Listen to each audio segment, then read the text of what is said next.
Dan aku akan berpaling kepadamu, dan aku akan membuat kamu beranak cucu serta bertambah banyak, dan aku akan meneguhkan perjanjianku dengan kamu. 10. Kamu masih akan makan hasil lama dari panen yang lampau, dan hasil lama itu akan kamu keluarkan untuk menyimpan. Amin. Saudara, betapa hebat dan luar biasa janji Tuhan tentang berkat yang Tuhan sediakan buat saya dan saudara. Kalau saudara memperhatikan, ini sesuatu yang luar biasa. Dan buat saya ini janji yang ya dan amin. Ada amin, saudaraku. Biar kiranya ini juga kita aminkan, saudaraku, bahwa janji ini janji yang luar biasa ini bukan hanya kata-kata kosong yang kita dengar, tetapi ini menjadi pengalaman buat saya dan saudara. Bagaimana ada hal-hal yang luar biasa yang Tuhan janjikan di ayat-ayat ini, Bapak Ibu Saudara. Dan yang saya lihat, Bapak Ibu Saudara, dari ayat-ayat ini ada sebuah kesamaan dengan apa yang ditulis di dalam Mazmur pasal 91, Bapak Ibu Saudara.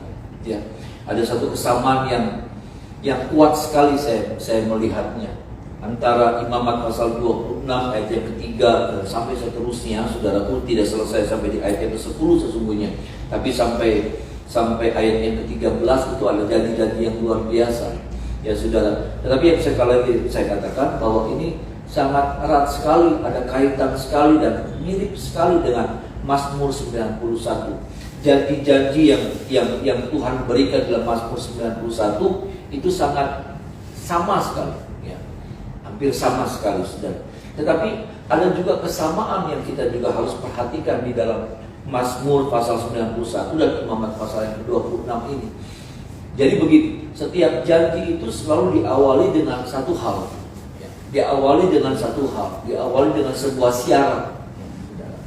Janji Tuhan di dalam Imamat 26, janji Tuhan di dalam Mazmur pasal 91, saudaraku, itu selalu diawali dengan sebuah syarat. Apa, saudaraku? Coba kita lihat dalam ayat yang ketiga, saudara. Imamat 26 ayatnya yang ketiga. Nah, kita baca ayat ini, saudara. 1, 2, 3. Jikalau kamu hidup menurut ketetapanku dan tetap berpegang pada perintahku. Ini, saudara, di dalam ayat ini ada dua hal. Melakukan firman, melakukan ketetapanku, menuruti ketetapanku, dan bukan cuma selesai sampai di situ. Tetapi kemudian kalimat ini mengatakan dan tetap berpegang pada perintahku serta melakukan. Saya tidak tahu hari-hari ini sudah mungkin bosan ya, tetapi hari-hari ini Tuhan lagi bicara kuat dalam hati saya tentang apa itu yang disebut dengan konsisten. Ini Tuhan lagi bicara kuat sama saya, dan saya harus bagikan juga buat Bapak Ibu Saudara sebagai jemaat Tuhan. Kalau kita bicara tentang janji pemeliharaan Tuhan yang hebat, yang dikatakan bahwa aku akan memberi kamu hujan pada masanya, memberi hasil pada pohon-pohon di ladangmu, ya, lamanya musim mengirik bagi bahkan sampai pada musim memetik buah anggur, saudara, dan begitu limpah sekali janji Tuhan, ya. Dan saya percaya janji Tuhan ini masih berlaku di tengah-tengah masa yang sulit sekalipun. Ada amin, saudara. Di masa-masa yang sulit seperti sekarang ini, di mana orang bilang tapi saya masih percaya, saudara, bahwa Tuhan dengan kuasanya sanggup menepati janji yang buat saya dan saudara. Tetapi di dalamnya, saudara, ada sebuah tantangan buat saya dan saudara untuk bisa menikmati janji itu. Apa itu, saudaraku? Yang tadi yang kita baca. Jikalau kamu hidup menurut ketetapanku, tetapi tidak sempat selesai sampai di situ. Karena ada terlalu banyak orang melakukan firman Tuhan, ada banyak orang melakukan ketetapan Tuhan, ada banyak orang melakukan maunya Tuhan, ada banyak orang yang melakukan kehendaknya Tuhan. Tetapi berapa lama? Ini yang jadi pertanyaan besarnya. Berapa lama kita mau melakukan perintah Tuhan? Berapa lama kita mau melakukan tuntutannya Tuhan? Berapa lama kita mau melakukan maunya Tuhan dalam hidup kita? Berapa lama? Sekali lagi, ini yang Tuhan lagi bicara kuat di hati saya. Oh, berapa lama? Masalahnya adalah kita kadang-kala, saudara, itu melakukan firman Tuhan, melakukan kehendak Tuhan untuk musiman. Tergantung mood. Tergantung suasana hati. Bahwa firman ini, saudaraku, janji yang hebat ini yang akan Tuhan berlakukan buat saya dan saudara, maka dimulainya dari kalimat ini dulu, ayat yang ketiga. Ayat yang ketiga ini nggak bisa dipisahkan. Ayat yang ketiga ini jadi satu kesatuan. Melakukan firman Tuhan, ya sudah, dan tetap berpegang pada perintah. Semua orang bisa melakukan firman Tuhan, tapi berapa lama? Semua orang bisa melakukan firman, tapi berapa kali?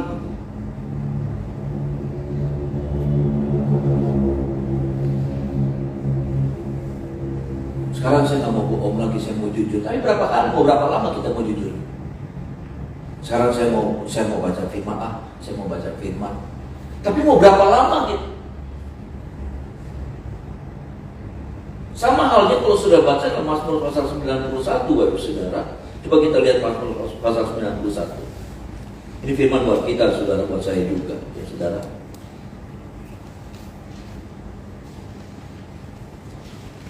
Mazmur 91. Sama-sama kita baca ayat yang pertama saja, saudara. Mazmur 91 ayat yang pertama saja. Sama kita baca, saudara. Kita ketemu, saudara, Mazmur 91, saudara, ayat yang pertama. 1, 2, 3. Orang yang duduk dalam lindungan yang maha tinggi dan bermalam dalam naungan yang maha. Saudara, dimulainya dari duduk dulu, saudara. Duduk nih, ya ini kehidupan orang percaya yang awal mula. Nggak apa-apa kalau kita bicara tentang Kristen, kita awal mula, ya kita duduk, nanti kadang-kadang berdiri, minggat, ya sudah, nanti duduk lagi, nanti kadang-kadang. Tapi kemudian perjalanan hidup kekristenan kita harusnya berubah dari yang duduk kemudian apa? Bermalam. Ada amin, saudara? Naik tingkatannya, naik levelnya, naik kualitasnya. Nggak duduk lalu kemudian seperti kita duduk nih, saudara. Berapa lama? 1 jam dulu kita berdiri. Tapi kalau kita bicara bermalam, maka menetap dalam bahasa aslinya, sudah itu menetap dalam bahasa aslinya. Nggak masalah kalau Kristen awal kita seperti itu, sudah duduk, nanti kelihatan, nanti nggak kelihatan, nanti katol, nanti beli katol, nggak apa-apa. Tapi kalau nggak lucu, kalau apa? Kalau kemudian setelah bertahun-tahun, berbelas tahun, berpuluh tahun kita jadi orang percaya, tapi gaya kekristenan kita masih seperti itu. Maaf nih, saudara. Tapi Tuhan juga buat saya juga. Juga lagi diajar tentang yang seperti ini. Kayaknya sepele, tapi ternyata nggak sepele. Karena untuk melakukan itu terus menerus itu bukan sesuatu yang gampang. Yang harus dimana ketika kita nggak mood sekalipun, ketika suasana lagi nggak enak sekalipun, kita harus terus melakukan itu. Itu nggak gampang. Contohnya baca firman, lagi ngantuk-ngantuk pulang rumah, udah ngantuk nih, saudara. Tetap mesti buka Alkitab, mesti buka iPad atau buka tab, sudah buka handphone, sudah mesti baca firman. Itu kan nggak gampang.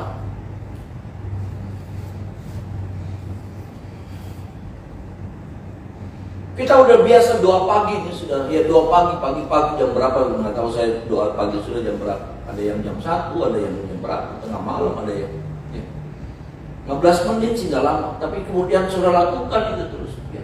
Tapi masalahnya, ya saudara harus melawan yang namanya suasana kelemahan tubuh itu. Kalau ngantuk, udah pasang alarm ya. Kan gampang, pasang alarm tinggal 1 jari yang nentuin kita bangun lagi atau kita akan tidur lagi, kan saudara. Kalau kita mati atau kita bangun gitu, saudara. Gampang kan, saudara. Tak mingkem dia minum, saudara. Ya minum, dia akan minum kalau kita minum.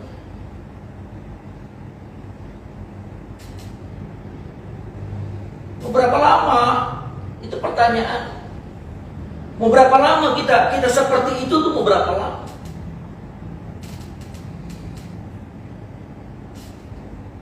Ini yang gak gampangnya, sudah. Dalam kekristenan itu tantangan terbesarnya adalah di situ. Tantangan yang paling sulitnya adalah di situ, sudah. Karena di dalam konsisten itu, ya tadi yang saya katakan, kita kan harus melawan dan mengalahkan itu yang namanya suasana malas, suasana hati yang lagi lagi ngamuk, lagi kosong, ya kan kita juga kan perasaan kita kan kita ngalamin itu situasi-situasi seperti itu. Kalau lagi suasana lagi semangat sih saudara ya, lagi semangat sih aduh enak. Tapi pas lagi hilang tuh semangatnya, pas lagi kendor tuh semangat, pas lagi ada apa gitu. Dimana kita harus lawan saudara.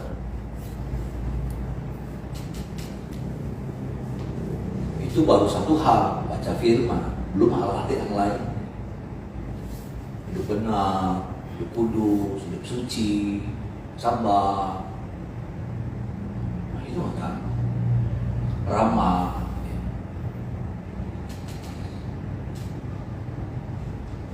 Tolong kita saudara. Makanya Mazmur coba kita lihat sedikit saudara. Mazmur 127 saudara. Sekarang kita rubah, kita ganti Mazmur 127 saudara. Mungkin sama sih saudara ya. Selalu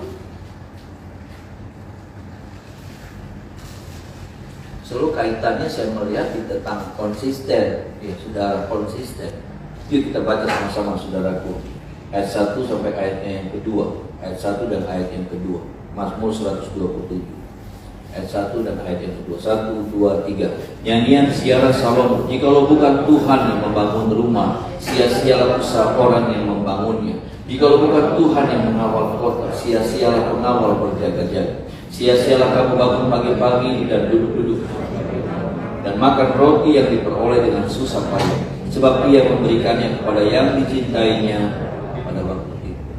Ayat yang pertama ini jadi menarik saudara. Ya, dikatakan jikalau bukan Tuhan yang membangun rumah, sia-sialah orang yang membangunnya. Jikalau bukan Tuhan mengawal kota. Hidup kita ini ada dua bagian gitu. Hidup kita ini mengalami yang namanya dua fase. Ya. Mengejar impian, saudara, itu fase yang pertama. Itu membangun dan mempertahankan impian yang sudah ada, yang sudah terjadi, yang sudah terwujud. Hidup kita punya dua fase. Mengejar impian, saudaraku, ya. Saya nggak tahu saudara masih dalam tahap mengejar impian, ataukah saudara sudah masuk dalam tahap harus mempertahankan impian. Ya, dikatakan membangun dan mengawal kota. Ya. Membangun ya dari nol, saudaraku, dibangun. Tapi mengawal adalah apa? Ada sesuatu yang sudah berdiri, ada sesuatu yang sudah wujud, ada sesuatu yang sudah ada. Ini saudara, yang jadi masalahnya ada banyak orang waktu dia mengejar impian, saudara. Waktu dia mengejar impian, waktu saya mengejar impian, saudara tuh, saya melibatkan Tuhan. Itu saya mengejar impian saya mau mewujudkan impian saya, maka saya melibatkan Tuhan dalam hidup saya. Saya nggak ngerasa bisa, saya nggak ngerasa mampu, saya nggak ngerasa kuat, saudara. Saya sadar seperti itu dan saya libatkan Tuhan. Tuhan tolong saya sih Tuhan. Tuhan berkati saya sih Tuhan. Tuhan buat saya berhasil situ.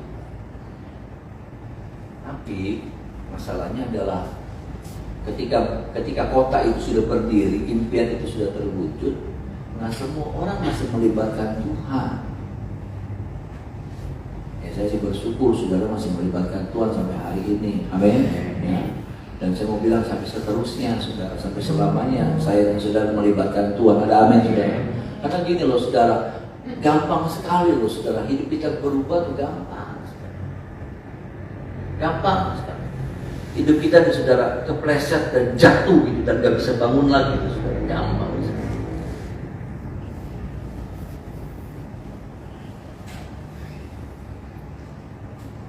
Itu bisa disebabkan, kenapa? Karena kita seringkali melakukan sebuah kesalahan-kesalahan.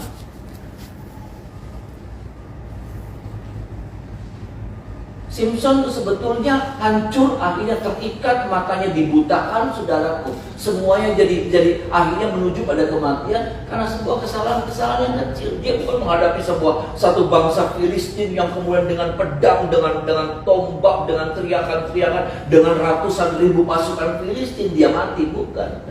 Dia mati cuma karena kesalahan sepele sebetulnya. Buat saya sih kesalahan sepele. Yang dia sendiri nggak menyadari bahwa itu ternyata bisa mematikan, itu ternyata bisa menjerat dia.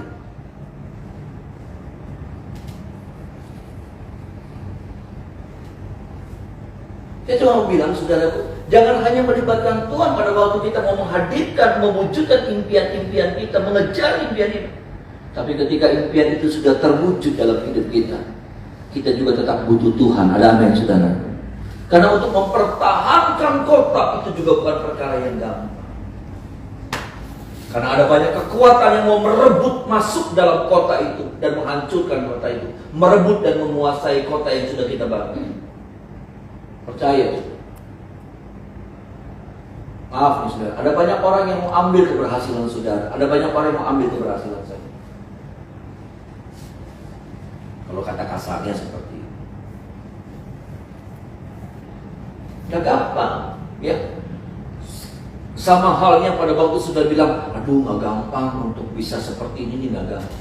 Tapi saya harus bilang juga, ingatkan bahwa gak gampang. Bagian yang selanjutnya adalah bukan selesai perjuangan saudara, bukan selesai saudara, sudah perjuangan saudara, ya habis perjuangan. Tetapi ada perjuangan yang babak kedua. Apa itu perjuangan babak kedua? Mempertahankan keberhasilan itu. Saya juga harus mempertahankan pengurapan Tuhan dalam hidup saya. Karena kalau enggak habis saya. Kalau saya enggak pertahankan, kalau saya enggak berjaga-jaga, kalau saya enggak waspada, habis saya. Saya melihat ada banyak hamba-hamba Tuhan yang habis. Ada banyak hamba-hamba Tuhan yang lewat.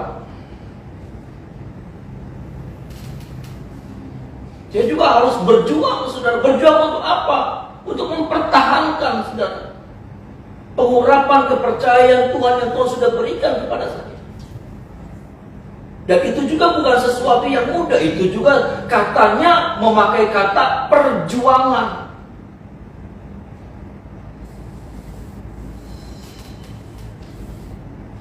Itulah sebabnya, saudaraku, saya mau bilang bahwa ketika kita berjuang untuk mewujudkan impian kita libatkan Tuhan, maka harusnya ketika kita harus memperjuangkan, mempertahankan apa yang sudah ada sama kita juga, kita harus tetap melibatkan Tuhan. Ada amin, saudara? Masalah di sini adalah ketika kita sudah mulai, ketika impian itu sudah mulai terwujud, Tuhan sudah mulai tersingkir. Tuhan sudah mulai, yang tadinya di depan, dia udah mulai bergeser. Bukan dia bergeser, kita yang geser. Sampai kemudian tanpa kita sadar, dia sudah ada di belakang. Dia sudah ada di buritan. Saya percaya peristiwa cerita tentang Yesus ada di buritan itu cerita yang tidak langsung Yesus naik dan ada di buritan. Enggak. Tetapi saya percaya ceritanya adalah bagaimana Yesus kemudian pengen terlibat bersama dengan mereka, tapi mereka nggak hirauin. Mereka cuekin Yesus, mereka nggak peduliin Yesus, sampai Yesus terasa nggak dibutuhin. Jangan sampai, saudara, tanpa kita sadar, kita sedang membuat Yesus seperti tidak dibutuhkan dalam hidup. Jangan sampai dengan sikap saya, ya. Karena saya udah nggak pernah manggil Yesus lagi, saya nggak pernah ngerasa butuh Yesus lagi, dan Yesus merasa juga bahwa Yesus sudah tidak dibutuhkan dalam hidup saya. Sampai akhirnya dia mundur dari hidup saya dan dia tidur di buritan.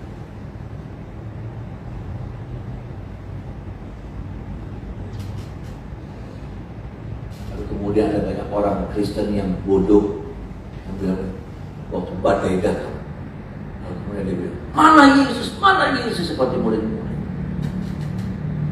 Waktu Yesus ada bersama dengan mereka nggak ngeladenin Yesus.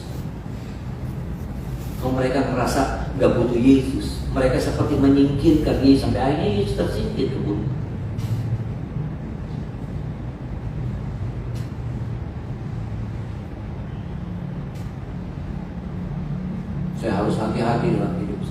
sampai tindakan saya, perbuatan saya, sikap saya membuat Yesus seperti tidak dipedulikan, tidak dibutuhkan dalam hidup saya.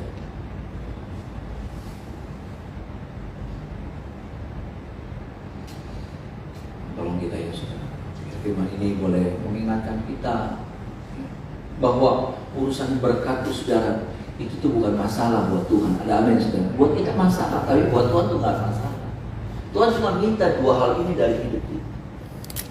Saya nggak bilang, kalau saya bilang kalau saudara, saya itu nggak, saya itu apa ya? Saya mau menempatkan firman seada-adanya, seutuhnya. Bahwa di dalam firman itu ada janji berkat. Ada amin saudara. Kalau nggak ada janji berkat, maka Imamat pasal yang ke berapa tadi? 26 itu dihapus saja.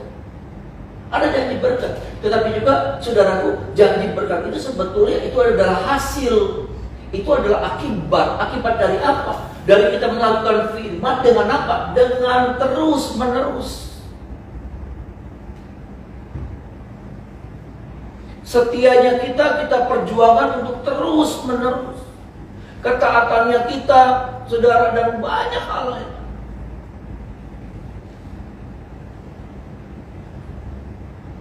Hari ini kita bisa ngampunin orang, saudara. Ya, hari ini kita bisa, atau minggu lalu kita bisa ngampunin orang. Minggu ini ada tantangan baru mungkin yang dimana saudara akan berhadapan dengan orang yang lebih nyebelin dari orang yang minggu lalu. Dan saudara harus bilang juga, apa-apa. Nanti bulan depan saudara akan ketemu lagi yang lebih menjengkelkan lagi. Itu loh saudara maksud saya. Nanti tahun depan lebih parah lagi, atau apa lagi? Ada peristiwa-peristiwa yang terus.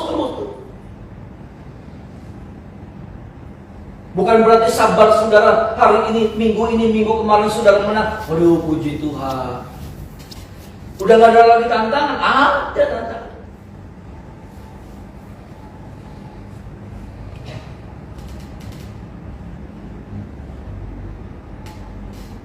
Tolong kita semua supaya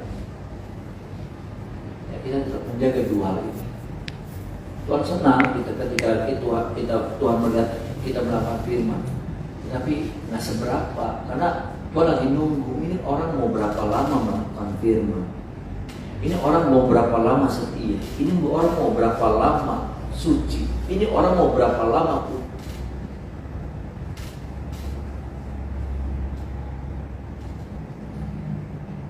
Lagi kita akan mengakhiri tahun ini. Ya. Saya sih berdoa buat saya sendiri, buat keluarga saya, dan juga buat jemaat. Kiranya di tahun depan kita tetap setia sama Tuhan. Amin. Saudara. Tahun ini kita sudah terbukti. Saya sih bangga, ya saudara. Saya bangga sekali. Saya bersyukur sekali sama Tuhan, saudara. Dan saya bangga sama jemaat. Masa-masa yang sulit, masa-masa yang suka, orang lagi pada ketakutan, tapi lebih banyak, 90% lebih kayaknya. Ya, jemaat ini tetap rindu berjumpa dengan Tuhan. Ya. Saya bangga, saudara. Buat saya, ya apa yang saya kerjakan itu nggak sia-sia, tertanam gitu.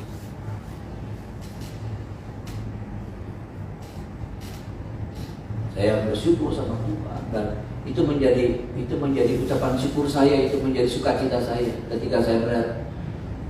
Karena nggak gampang, saudara. Orang kalau lagi takut tuh takut. Orang kalau lagi ada pendeta-pendeta juga yang takut, saudara. Ya, jadi susah ngomongnya. Ya, kalau berdebat, makanya saya sih terserah jemaat mau ibadah mau enggak. Cuma saya sih nyampein firman dong, saudara. Masa saya nggak boleh ngingetin.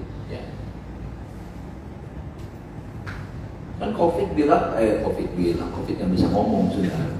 Maksudnya orang bilang kalau yang punya resiko ada penyakit itu nggak boleh. Saya itu punya penyakit darah tinggi saya parah. Mak saya tuh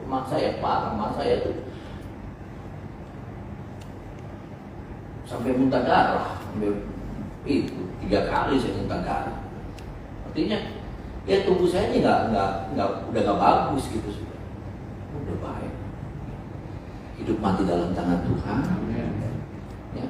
Maksud saya, masa sih saya cuma bilang begini nih, saudara. Prinsip saya begini. Kalau nih kacamata Kacamata ini saya butuh. Ya, kalau saudara udah plus kayak saya, sudah butuh kacamata. Kalau saudara butuh kacamata ini nggak kelihatan, saudara akan cari mubek. Saudara nggak akan bilang bahwa ini pajare, beli karton, tulis, beli butuh. Enggak. Saudara cari ini kacamata. Kenapa? Karena ini berfungsi menolong saudara. Punya peran. Ya, bantu saya waktu saya khotbah, bantu saya kalau saya lagi baca, bantu saya kalau lagi saya buka handphone. Butuh saya. Tapi kalau ini nggak berfungsi, ya, ini buram misalnya, masalahnya hidup kita nih punya dampak nggak buat Tuhan? Kalau hidup kita punya dampak sama Tuhan, hidup kita suka menyenangkan hati Tuhan. Saya sih percaya saudara, Tuhan jaga saya dan saudara. Amin. Amin. Seperti firman Tuhan, berapa orang pun 5 orang akan mengejar 100 orang. Tuhan yang bela. Jangan takut saudara. Dalam nama Yesus ini saya bilang, jangan takut hadapi hari esok. Kalau ada Tuhan pasti ada kemenangan saudara. Pastikan bahwa ada Tuhan yang selalu terlibat dalam hidup kita. Pastikan ada Tuhan yang hadir dalam hidup kita. Jangan biarkan kita kosong dengan kekuatan kita berjalan menjalani hari-hari ke depan tahun 2020 berapa? 1. Ya. Orang bilang tadinya 2020 itu tahun kelipatan. 20 ya. 2 saja sudah kelipatan, 1 dari 2 ya, kelipatan. Double apa? Double multiplikasi, nggak taunya jeblok. Tapi kita tetap dipelihara sama Tuhan. Amin saudara. Dengan caranya yang ajaib kita tetap dipelihara. Dan saya percaya saudara, ini yang Tuhan minta. Nanti kita akan lihat ke depan. Saya masih percaya masih banyak mujizat-mujizat yang saya akan alami dalam hidup ini. Dan saya percaya juga masih terlalu banyak mujizat yang Tuhan sediakan buat saudara juga. Ada amin saudara. Masih terlalu banyak saudara, hidupmu belum berakhir. Dan masih banyak hal-hal yang Tuhan mau pamerkan, pertontonkan dalam hidup saudara. Hal-hal yang ajaib, hal-hal yang enggak masuk akal. Makanya lagu saya setiap kali saya nyanyikan lagu ini, saya nyanyikan dengan penuh iman saudara. Dari kemuliaan sampai kemuliaan, dan saya alami Engkau membawaku semakin bersinar. Kalaupun hari ini kayaknya engkau mentok, enggak. Dalam nama Yesus engkau nggak mentok. Ya, dalam nama Yesus engkau nggak mentok. Itu hanya sebuah proses pematangan rohani. Ada amin saudara. Amin. Itu hanya proses. Tuhan lagi mau lihat ketika engkau lagi mentok, seperti apa sikap hati. Adakah bersungut-sungut? Adakah limpah tetap dengan ucapan syukur? Adakah engkau lagi kecewa dan mundur? Ataukah engkau tetap maju berjalan? Seperti Mazmur katakan saudara, orang yang menangis ya sambil menabur benih, dia akan menuai sambil membawa berkas-berkasnya. Ada amin saudara. Tuhan lagi pengen lihat tuh saudaraku. Ketika engkau lagi mentok, ketika engkau lagi dikuasai sama kegagalan, orang menangis tuh gagal ya. Tandanya seperti itu, kayak banyak hal ya, ayat itu tuh lagi menggambarkan banyak hal. Orang yang lagi dikecewakan, orang yang lagi gagal hidupnya, orang yang lagi mentok, itu digambarkan dengan orang yang sedang menangis. Tapi Tuhan mau melihat kita seperti apa. Ayat ini bilang orang yang menangis sambil maju berjalan, sambil menabur benih. Bila Tuhan temukan waktu kita mentok, kita tetap maju berjalan di dalam Tuhan. Amin saudara. Kita nggak jadi patah hati, patah semangat. Belum ada.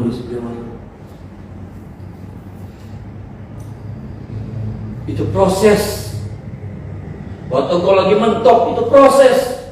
Tuhan pengen lihat seperti apa sikap hati.